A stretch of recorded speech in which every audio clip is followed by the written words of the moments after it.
Hello everyone. In this video I'm going to show you a game played between Alburt and Mikhail Tal. And it's been a long time seeing you all. I'm so happy making this video after a long time. So yeah, um, Alburt is a chess grandmaster from Russia and he's also a chess coach. Well, we all know Mikhail Tal, the magician of Riga, famous for his magical sacrifices and fierce and aggressive attacking style of chess. And he is a former world chess champion also. So yeah, this game is played in the year 1972 in the USSR Championship. So yeah, and this game is important because this features a lesson that how to capitalize on opponent's wrong sacrifices. So yeah, there are actually two sacrifices. One are the correct ones, the other ones are Tal's sacrifices. But let's see what it is. Yeah, Lev Albert started the game with pawn d4. Tal played knight f6, knight to c3, looking to go for Joba London maybe with bishop to f4, or maybe Trumpowski with bishop to g5. d5 by Tal and bishop to g5. The Trumpowski is on the board. Knight to d7, because the idea in Trumpowski is to just take this knight and damage the structure, so that black has these double pawns on the f7 and f6 squares. So this knight just reinforces it. f3, trying to go for the center with pawn to e4, c6 and pawn to e4. Pawn takes, and then e5. This e5 move is critical because if you don't do anything, if you just play e6, I mean, you are giving white this whole center. So you have to just be aggressive and you have to attack. So e5. So you have to claim your place in the center. Pawn takes, queen a5. This is a tricky move. Knight takes is okay, but that offers a queen trade. So you don't want to have a queen trade that early in the game itself. So this queen a5 is played, and there is a tricky idea. You may ask, okay, I already didn't Tal lose a pawn here, and the knight is attacked and everything. Can he just take? Yes. White took the knight, but the thing is, there is queen takes g5 now. So the bishop is lost, and the pawn takes, and bishop takes. So now if you see, Lev Albert is up a pawn, but black is better because black has a slight lead in development than white, and black's queen is pretty active, which is preventing any long castle ideas, because this controls the diagonal, puts the pressure over the king side and everything. And this bishop is a monster, so this knight cannot move. If it moves, then the d2 will be lost and everything. So queen to d2 is played, offering a queen trade, and the queen trade is fine over here. So queen takes d2, king takes d2, and knight to c5. So now Tal is starting to put pressure on this pawn, because this is an isolated pawn. There is no, sorry about that arrow, there are no pawns on the adjacent files to support this pawn quite. So it's pretty weak, and the square in front of the isolated pawn is also controlled by the bishop. So this pawn will fall eventually, but it takes a bit time. So yeah, white just plays bishop d3, reinforces it, and maybe is willing for this trade, but this knight is a monster, so you don't want to trade it. Bishop to e6, knight to f3, and long castles. So if you just look at Tal's position, it's wonderful because see, this rook is putting pressure, so this bishop cannot move, and because it's pinned, and this knight is putting pressure, this bishop is putting pressure, and I mean, yeah, you can see this. But these pieces are just sitting and defending this pawn. And this knight is okay, it's controlling something, but not all that. So the king is going to e2 and pawn to b5. So now Tal starts to expand on the queen side also. a3 stopping, pawn to b4, which will kick the knight from the c3 square, which will remove a defender of the e4 pawn. So a5, expanding further, h3, preventing any bishop g4 ideas, which will further pin this knight. And Tal brings the last piece into the attack, and white still haven't moved these two rooks.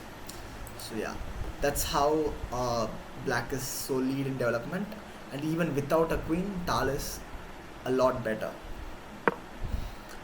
Rook to d1 is played, rook h d1, and pawn to f5. See, everything is laser beaming. You can see these two rooks and these bishops and everything. So yeah, the thing is, there is a vision, X-ray vision of this rook to this king, and this bishop is in between. So if white were to take, that will be a terrible mistake. So yeah, and black will easily win. If takes, then there's bishop f5 check, king f1, and then this bishop takes d3, c d3, and you can even win this pawn, knight takes d3, and I mean, it's wonderful for black, So yeah, so f5 is played to chip away at the center. So e5 is played, trying to keep things closed. If the position opens, I mean, black has the bishop pair, so black will be advantageous. So yeah, but the problem with it is that this knight can go back and still attack. Now there are two pieces which are attacking, and there are two pieces, but there is only one knight defending. So it's pretty tough job to defend that pawn actually. So rook e1 is played instead, but bishop takes e5. The pawn cannot be defended, right? So king moves. There is a double attack on the bishop, so the bishop has to move. So the bishop moves back to f6, rook e3. So this just tries to double up the rooks on the open e file. So these two files are open, the d and the e files. So doubling up on the e file and putting pressure on the bishop will be a good idea eventually. So rook e3 is played instead, knight c5. So the knight did its job to win the pawn back. So yeah, now the other rook comes as promised. There is a doubling happened, but this knight is doing a wonderful job defending the bishop. Now king to d7. Why king to d7? This king to d7 move adds an additional layer of protection to this bishop in case there are certain positions where white could go b4, a takes b4, a takes b4, and this will dislodge the knight from the defense of the bishop. So if the king was not there, there will only be the rook which will be guarding the bishop, and once the knight moves, the rook takes the bishop and black will lose a piece.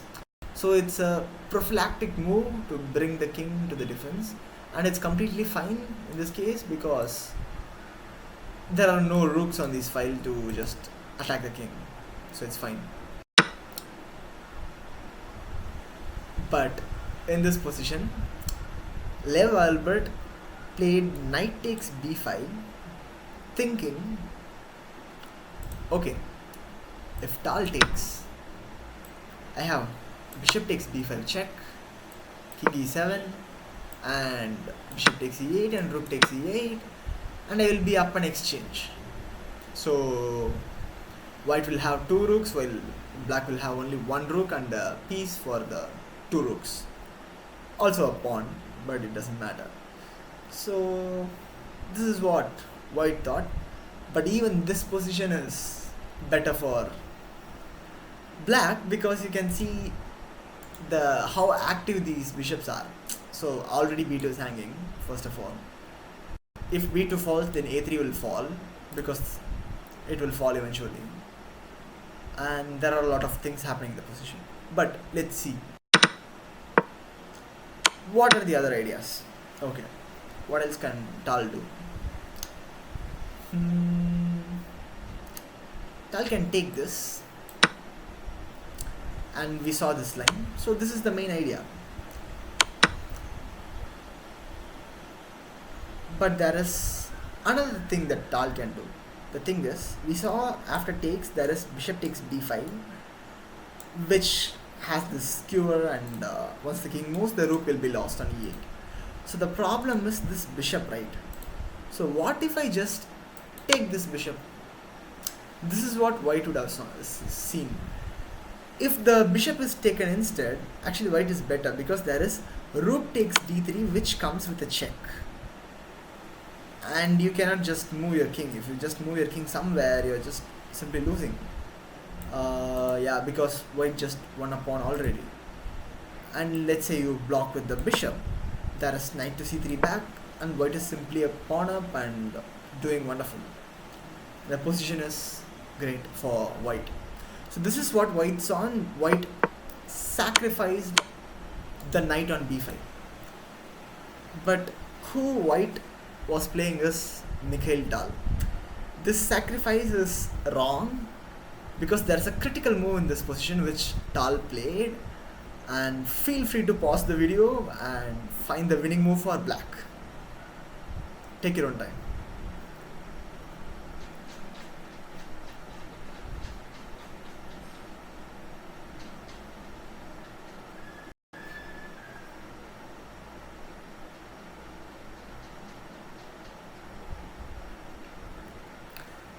Congratulations if you had found the move pawn to f4, and this is what Tal played. Okay, why this move? Your opponent sacrifices his knight, taking knight takes d5, taking a pawn. You play this f4 move, and what's the idea behind it, right? Let me tell you. Now, you thought this bishop is the inherent cause, but actually this rook is the inherent cause for all of the problems, because this bishop skewers, but if you just take this bishop, this rook is the one who is delivering the check. So now when this rook is attacked, now there are two hanging pieces. The knight is hanging, the rook is hanging, and the rook has to move. The rook has to move somewhere. So the rook goes to e5, because I mean it has to go there, cannot go anywhere. It sacrifices itself for the exchange. Sorry about that. Yeah, it goes to pawn to f4, and then it goes to e5. You may ask, okay, what if a rook back, right? There is knight takes d3, and there is no check or something. There's nothing. You can take, but then there is cb5. And then white will simply beat down a piece. So you cannot move your rook anywhere. You can move your rook to e5 because there is a counter attack on the knight. So that's the idea. But the thing is, this knight can actually capture. The bishop check, takes, and then the pawn takes. You may ask, okay, however white is losing a piece, then what's the idea of doing it this way, right? The idea of doing it this way is, now white can actually win this pawn and can also win this pawn if possible, but still it's winning for black, but it's something right for the white, instead of putting the rook to sleep on e2. So rook to b8, trying to offer a trade of rooks, and if you move, there is rook takes b2, which comes with a check. So white plays knight e5 check, king moves to d6, and now there is an attack on the knight, so it could offer a trade of pieces, but there is also possibility of rook trade. So once you trade pieces, once you're up a piece, you just trade and simplify, and you will be having a piece, and the other person will have only pawns. So it will just win for the person who has the material advantage, and in this case this is Tal, so it's, yeah, rook takes a5, but this is the winning move that Tal played. You may think, okay, this is the idea, right? Rook takes b2. No, that's that's one of the ideas. It will happen, but the thing is, you have this.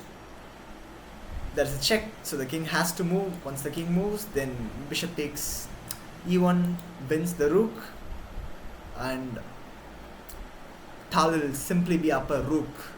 Tal will have two rooks and a bishop for a knight and a rook. So yeah, you may ask, okay, what if g3, right? I mean, come on, bishop takes g3. There's a pawn on f4 which just anchors this bishop. So the opponent resigned the game after bishop h4 check.